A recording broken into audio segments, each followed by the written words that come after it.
Bonjour tout le monde, donc là, un petit trailer Axel. Alors, j'avoue que je m'y attendais pas. Je crois que c'était hier ou ce matin, ils ont mis en ligne, enfin, je crois que c'est Disney qui a mis en ligne un petit leak premier visuel des prochaines séries live action animées, bah, de leur production de l'année 2025, de l'année à venir. Donc, moi, je m'y attendais pas du tout. Bah, c'est une façon pour le studio de dire c'est bon, on prend les choses en main, c'est bon, on reprend les choses sur une manière plus saine, sur une base plus saine, plus stable. Donc c'est bon, les affaires reprennent. Et je crois qu'il y a même. Alors j'ai vu ça il y a quelques instants. Je crois que la saison 3 de What If aussi, ce serait dans 2 mois. Alors je vais pas chroniquer le truc parce que moi je fais seulement que les live action. Le live action, c'est donc avec les acteurs en chair et en os. Je crois que je regarde aussi un petit peu les animés. Mais je suis pas assez connaisseur d'animé pour pouvoir faire des chroniques régulièrement. Que le live action seulement. Donc là, je vais voir un petit peu où vous en êtes. Moi, j'ai super hâte du truc. Donc, allons voir qu'est-ce que nous réservent ces petits visuels. It's gonna get good.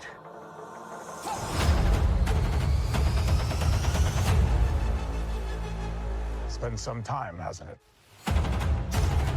You've come up in the world. L'atmosphère Netflix de Daredevil a l'air d'être conservée. Half would agree. Bueno.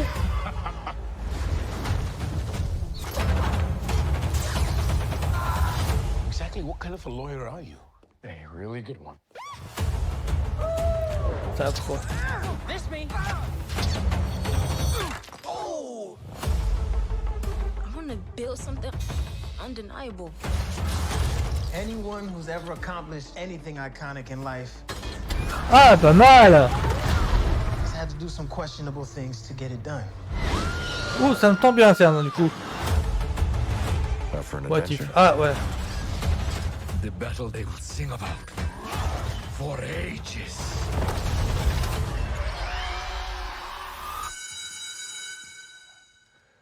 You can slate whenever you're ready. Simon Williams, reading for Wonder Man. I was born to play this character. Ah, Both have a lot riding on this. You better not mess this up. j'ai complètement zappé qui était dedans. I am ready. Let's give the people what they came for. Let's go. Let's go. We have a long road ahead of us. Much to do. Ça promet, ça promet. Oh my god!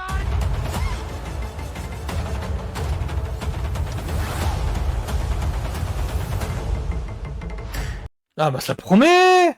Oh, c'est du tout bon. Oui, alors, chose à rectifier tout de suite. Donc, Daredevil Born Again, on sent que l'ambiance, le visuel, c'est Daredevil de Netflix. Ça, y a pas à chier, y a pas tartine du cul pour chez droit, c'est Daredevil de Netflix. Là, ils ont vraiment respecté le truc. Parce que là, les quelques images qu'on a du visuel, on est à. Ouais, ça sort en mars, on est en octobre. Ouais, dans moins de 6 mois, ça sort quoi. Et on sent déjà qu'ils ont voulu retrouver la patte au niveau de l'ambiance.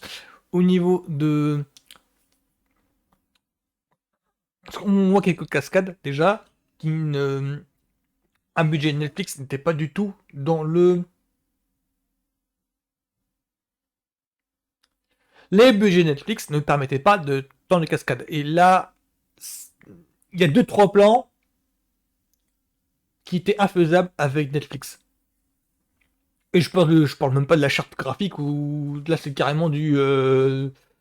J'aime bien cette expression-là, c'est comics accurate. Et moi j'aime bien ça. On a l'impression qu'ils veulent vraiment revenir à ce qui fait le charme des comics, c'est-à-dire ça pète de couleurs quoi. Moi j'aime bien ça. Donc là ils veulent faire un truc avec Daredevil de Van Dragon où on retrouve l'ambiance d'un Marvel Knights au niveau de la noirceur du récit, tout en respectant la charte graphique des comics. C'est pas évident à faire. Après Spider-Man Year, alors je crois que l'intention de départ, c'est de faire une nouvelle série animée Spider-Man qui aurait Alors, moi, c'est comme ça que j'ai compris. C'est de mettre en image une origin story qui manque tant, si j'ai bien compris, pour les films. Parce qu'il y a beaucoup de gens il y a beaucoup de fans qui prétendent que ah, ça manque d'origin story, ça manque on sait pas ce qui s'est passé avant Captain America Civil War. Moi, ça ne me manque pas, tout simplement parce que bon, bah, c'est bon, on la connaît. Il y a eu 2 fois au cinéma l'origin story, c'est Peter Parker qui s'est fait piquer par les araignées. C'est bon, il n'y avait pas besoin d'une troisième fois. Sauf que ce qui paraît, ça manque pour beaucoup. Et je crois que Spider-Man Fletcher devait être la réponse à ça. Les intentions, c'est ça. Mais on a appris plus tard que, bah, en fait, non, c'est pas du tout. J'ai l'impression que ça se passe un petit peu dans une réalité alternative et que c'est pas vraiment euh, relié au MCU, au film. Moi, ça me dérange pas. Pour moi, c'est juste une série animée de plus qui n'a pas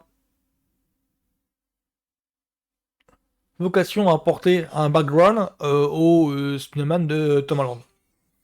Donc t'as Way of Wakanda. Alors Way of Wakanda, c'est une série animée qui... Ah oui, alors ça par contre, ça devrait être relié au MCU. Le style graphique, moi, ça me convient parfaitement. Je crois que c'est produit par Ryan Coogler. Je crois qu'il est... Ryan Coogler, c'est donc le réel scénariste des films, au Black Panther, Wakanda Forever. Pour pour Rise of Wakanda, ça me convient parfaitement en fait le truc.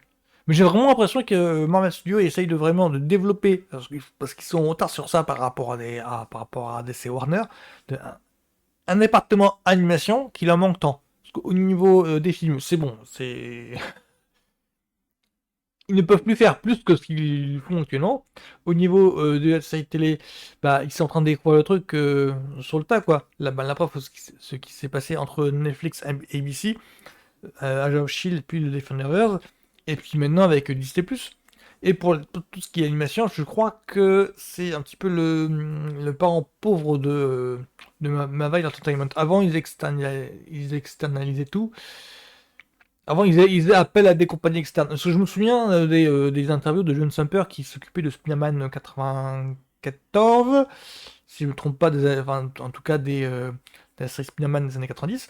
Je me souviens qu'il se plaignait, même si c'est bien un grand mot, en tout cas il racontait l'anecdote, que en Amérique, ils s'occupaient juste de la conception des histoires et des storyboards, et puis qu'ils ont envoyé tout ça au Japon ou en Chine, je crois, en tout cas un pays oriental, pour qu'ils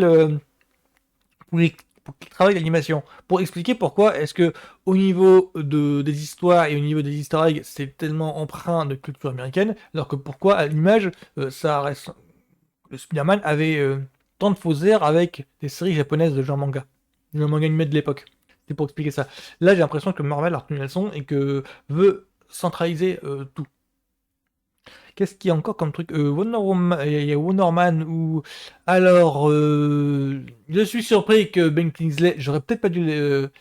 Ça c'est... J'ai dû apprendre en fait dans les news que Ben Kingsley, qui joue donc Trevor quelque chose, Iron Man 3 et Shang-Chi, je crois que je l'ai reconnu là. Je suis surpris qu'il soit là. Je devrais pas l'être normalement parce que son rôle dans Iron Man 3 et Shang-Chi, vu la thématique de Wonder Man, parce que Wonder Man, c'est un personnage de... Alors, dans les comics, tel que j'ai compris, c'est un personnage c'est un super-héros, en fait, mais qui joue son personnage de super-héros. En grosso modo, il joue ce personnage de super-héros comme si c'était un personnage de fiction. C'en est un, hein. Dans le privé, c'en est un. Sauf que il se sert du cinéma comme outil de communication. Un petit peu comme les influenceurs avec Instagram ou TikTok. C'est à peu près le même fonctionnement, c'est à peu près la même logique. Donc lui, il se sert du cinéma pour vraiment promouvoir son image super-héroïque. Donc, mais non, on était dans les 60 quand le personnage... Est-ce que c'est... Là, j'ai des doutes, hein. Je sais plus à quel moment, en fait, ce personnage a été créé. Mais donc, du coup, c'est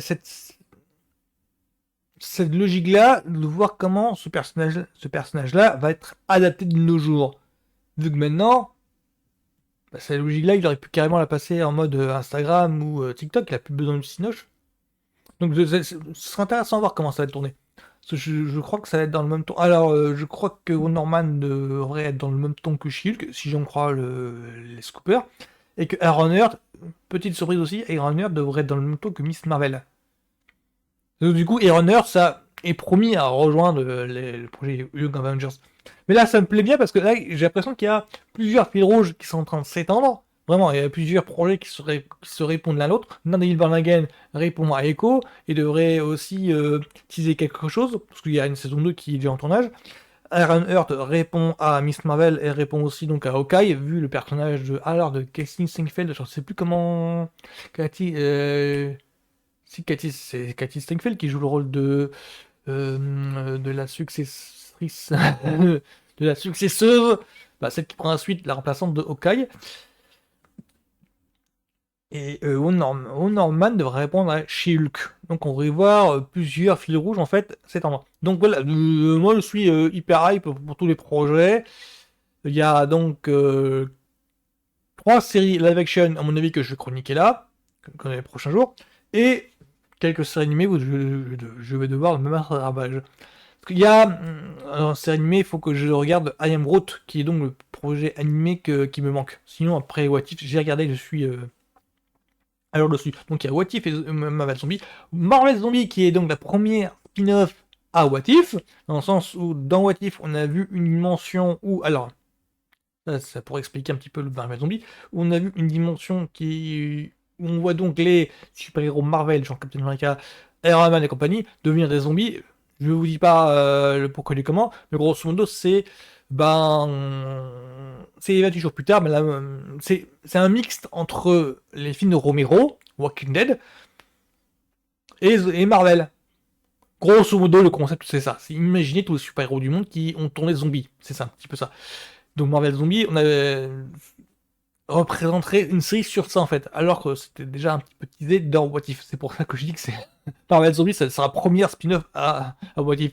Je sais plus trop si... il y aurait d'autres spin-offs en préparation. Moi, ça me bien. Ça voudrait dire que What If, What If pourrait être le tremplin à un autre truc. Donc, moi, je suis super chaud pour ça. Donc, voilà. Donc, bonne journée à tous. À plus.